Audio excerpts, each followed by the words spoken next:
Hi everyone, my name is Mervel. Welcome to my YouTube channel. Thanks again for tuning in. I really do appreciate it. If this is your first time to my channel, make sure to hit the subscribe button and do not forget to turn on the notification bell so when I release a video like this, you get notified. Without further ado, let's go straight to today's video. Today, I wanted to talk about my journey into farming. It took me a little while to figure out what I really wanted to do in terms of investment in my beautiful country, the Democratic Republic of Congo. Back in 2018, among Congolese here in the diaspora, we have this system where we contribute every 2 weeks a certain amount of money, depending on how many people are willing to join.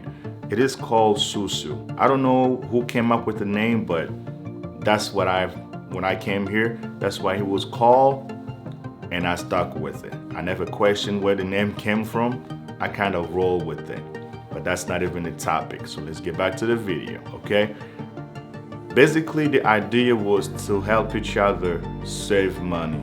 For some of you out there who have jobs, we know how hard it is sometimes to save money. A lot of us, we do not have the financial discipline where you have a certain amount of money into your bank account and you want to not think about it to do something good with it.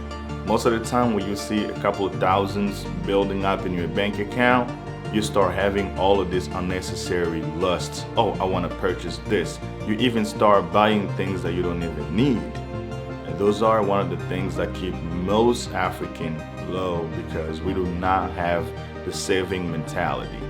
We have all different saving programs that most of us are given by our employers, whether it is 401k, 457b, and so forth, okay?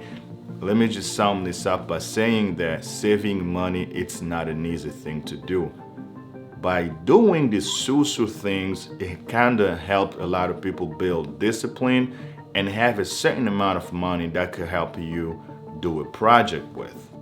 When we were doing that, every individual was getting about $6,000 every month, and it was 8 of us.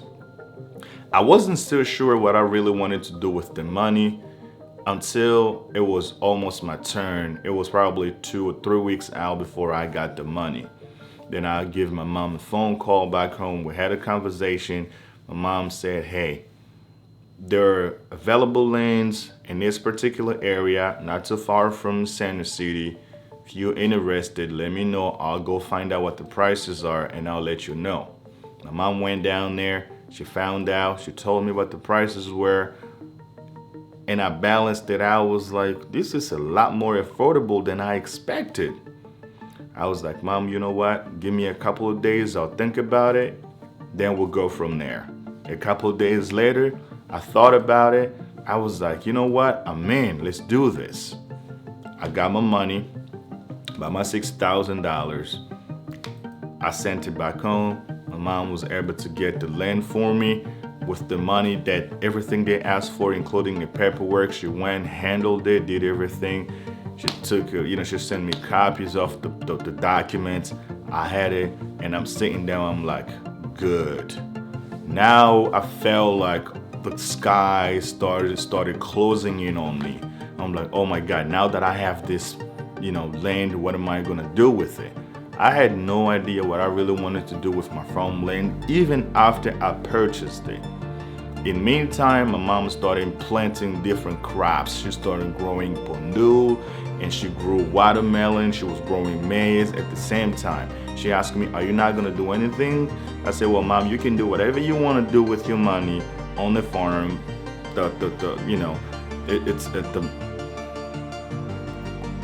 The land is big enough, so I don't think you're going to use it all. Just, we cracked jokes. My mom started laughing and everything. However, I was still thinking about things that I could do.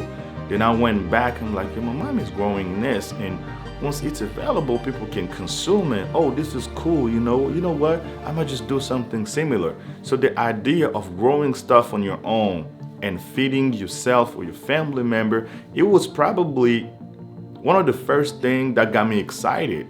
I didn't really look at it at a different angle. To be honest with you, that was my original thoughts when I first started my farm. All right. And then while I was here, so I sent money. First and foremost, they started planting trees. They planted a bunch of acacia trees. On the top of that, we planted many different fruits like avocados and, oranges and you name it, mangoes and all of that good stuff. Unfortunately, some of them didn't make it, some of them did, but for the most part, a lot of them are growing just fine. Cut a long story short, here comes 2020. I said, well, I'm gonna take my first trip. That wasn't my first trip back home, just for the record, but that was my very first trip to go and see what I could do with my farm. When I got there, we went, it was me, my mom, my auntie. We got to my brother who, the guy that actually, take care of my stuff and where my pig are currently staying at. We get over there. It was my very first time meeting him because I used to hear a lot of things about him. So we got on the motorcycle, rode all the way to the farm. We get there, I see the panel with my name on it and everything. And I'm like, man, this is legit. We walked inside. He started giving me a tour of the place. And I'm like, wait a minute, is all this mine? It looked like 10 times bigger than what I originally imagined. Mom's like, do you think 4 hectares is small? It's huge. Luckily, while I was there was a guy who were right next to me on 2 acres, right? 2 acres is equivalent to about 8 acres so far. So his son had just passed away and he didn't have the money for the funeral or anything, it couldn't really do anything about that. So he was selling it. My guy lets me know about this. It's like, this guy wants to sell it. If you want, you purchase it, you annex it. Now you have 25 acres altogether. You call. And I'm sitting there, I'm like, you know what? I'm gonna take on this opportunity and just expand. We set up a meeting, he came by, brought the paperwork, I paid him the money, signed, and boom. I went from like 15-ish, 16-ish acres all the way to 25 acres. So now all I have is 25 acres. Pretty massive, right? So when we took that ride out there, they're giving me a tour, and then a lot of things started popping in my head. I'm like, I can do a lot of things around here. Of course, it's going to require a lot of money too, but my vision at the same time starting growing a lot bigger. I remember going back to my apartment the same night and thinking about a lot of things, especially while we were there. My mom, my auntie, they harvest some pundu because pundu was a lot of them. They harvest some pundu, they harvest a couple more fruits that they had planted. And if you do, those of you who grew up in Kinshasa, you may know this particular fruit. It's called tondolo. I don't know if I can find a video of it, like I'll show you so you can have an idea. You don't grow these. They just grow out of the sands. It's like it's mysterious. I can't even explain it. So my mom, my auntie took a portion to her house. My mom took some to hers. They were able to cook. So when my mom cooked, she gave me a call. It's like, you want to come by and eat? So I went over there. I ate pundu, one of the most fresh pundu I've ever eaten in a very long time, especially since I moved here in the US. So when I went back, I'm sitting, I'm like, my mom was able to have something to eat today and save money for whatever she had planned to cook originally.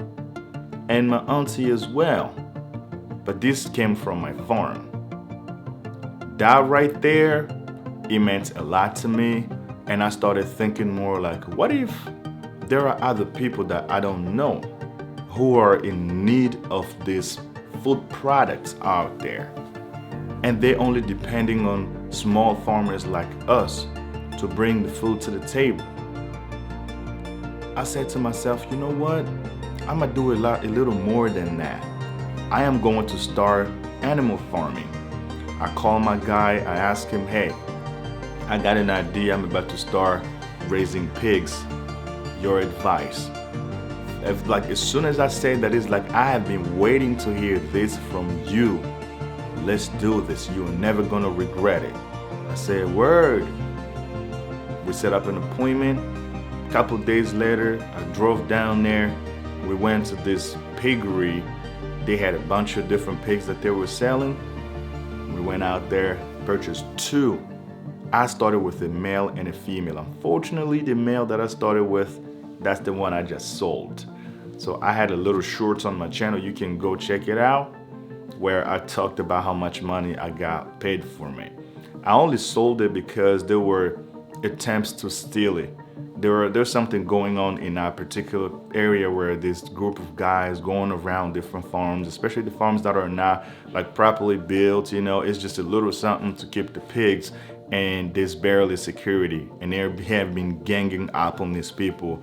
But like, since there had been a lot of attempts, so my guy told me to prevent this from happening, let's just sell it.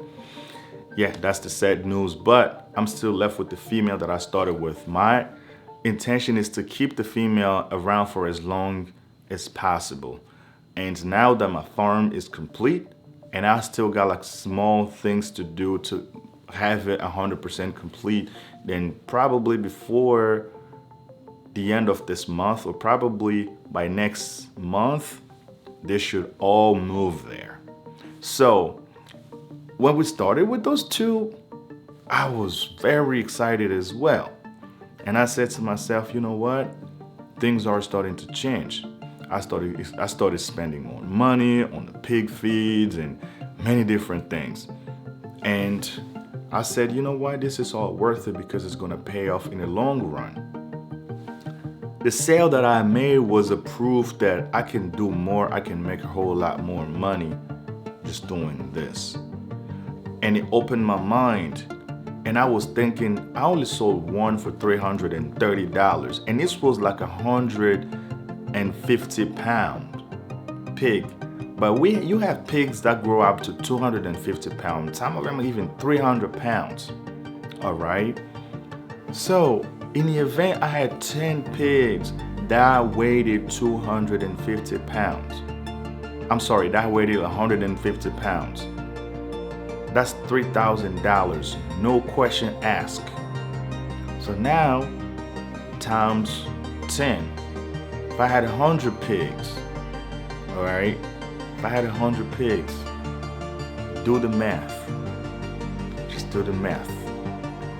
Easily, you could make $30,000. 30,000 US dollars. But I know people who own farms and I have enormous amount of pigs. I'm talking about hundreds of them. Are you following me? I'm having this soft conversation in this tone to bring you all in, to open your minds, to start thinking big, and potentially how much money you can make if you're doing this the right way. You don't have to complain about anything. You could still be here in the West, because some of us are still working our way towards deciding when is the best time to move back to move all the way in, move back for good. Yes, I'll still visit, I'll still travel, I'll still keep my passport to allow me to travel in many more different countries to look for other opportunities out there as well. But think about it, if you don't want to move back full time, you can still do it while you're here in the diaspora. Think about it this way. If you make $45,000 or even $50,000 or whatever, how much money you make a year, and you're farming on the side back home, and you have an income that exceeds $30,000, can you imagine how much money you will have saved? Just think about it this way. That's like a second source of your income, which could potentially turn into a bigger business, and you probably won't even have to work for anybody anymore. With only 100 pigs, you are able to make about $30,000 a year. $30,000. My people, 30. Now think if you're continuing to expand. And that's, by the way, how human nature works. The more money you make, the more money you will want to make. If you made $10,000 from your sales, you think maybe if I get more product and I follow the same procedure, I could make more. And that's where the idea of expansion comes from. You are going to continue to grow. For me, it was an eye-opening. All right, it opened my eyes. That $330, of course, I invested it back into the pig feeds, a portion of it. But I had the pleasure to buy a bottle of beer, to buy a case of beer, and enjoy the money that I worked so hard for. Nobody can judge me for that, can they? We can all do the same exact thing, my people. And I believe most of you here on this channel who follow my YouTube videos are either farming or want to farm or interested in farming. So don't wait any longer. There are way massive lands available, especially in that specific area where my farm is located. People are still selling. The price could be going up though, because when I purchased mine back in 2018, I didn't really pay a fortune for it. But now an acre, the price is starting to add up a little bit. So it's time for you to act on it real quick when the prices are still affordable, because I believe even with the $1,000 per hectare, it's still a great deal, or even $800. But when I got mine, it was a little less than that. So you still got time. Do not wait any longer. Take action now while you still can. And this is another thing that most of us have been missing out on when it comes down to, starting a business in the country or even getting into real estate. Real estate is another thing I will be probably bringing to the channel eventually, because I myself acquired like 2 residential properties that I would love to talk about those in different videos. I never filmed these because it was, an argument back and forth between family and I, but I was still wondering, should I not? If it's just depending on myself, it would have been on my channel like a long time ago. But sometimes you got to make decisions collaboratively to avoid some type of, arguments and conflicts and things like that. So, with that being said, real estate is another thing, a type of content that I'll be bringing onto the channel. So you stay tuned for that. And we'll talk about the pricing and the area, the resources, power, and all of that good stuff. Hey guys, there hasn't been a better time to invest in a country like Democratic Republic of Congo than now. So act fast while you still can. Because I'm going to be sitting there and remind you that I told you. What did you do about it? I'll be here to tell you. I'll be here to remind you. I told you. Don't be that one sitting back and regretting and saying, if only I had listened, none of this would have happened. Do you think the properties where our parents own cost the same back when they got them? Of course not. They cost way less. But now, forget about it. I said this on one of my videos in a couple weeks back. I can't remember what video it was, but just think of it this way, all right? Like my properties, my farm, okay? I purchased it for a certain amount. Before even I started building the barn, all right? But the trees that I have already planted, that's an expense, is an investment right there. If somebody wants me to sell my whole 25 acres to them without the barn in it, the price will be probably close to twice as much the price that I got it from. Now that I have spent so far between $7,000 to $8,000 since I started building the pig barn. On the top of that, you will have to pay that amount. And also, I will want to jack up the price on the construction a little bit because I won't just be selling it at the same exact price that I spent when I built it. You know, I'm not saying this because I want to sell it. I'm just, using this as an example. So get on it now, and tomorrow you'll be the winner. Because my goal is to encourage you, and at the same time, I want all of us to win. My people, thank you so much for being here. You guys mean a lot to me, and you guys are the reason why this channel has gotten this far. We still got a long way to go with your help and your supports. When I mean help and supports, I'm not talking about money. I mean, hit the like button, subscribe to the channel if you have not already, share the video with a friend, a family member, a relative, an acquaintance, whatever. Spread the word. Until the next video, I'll see you guys later. Peace.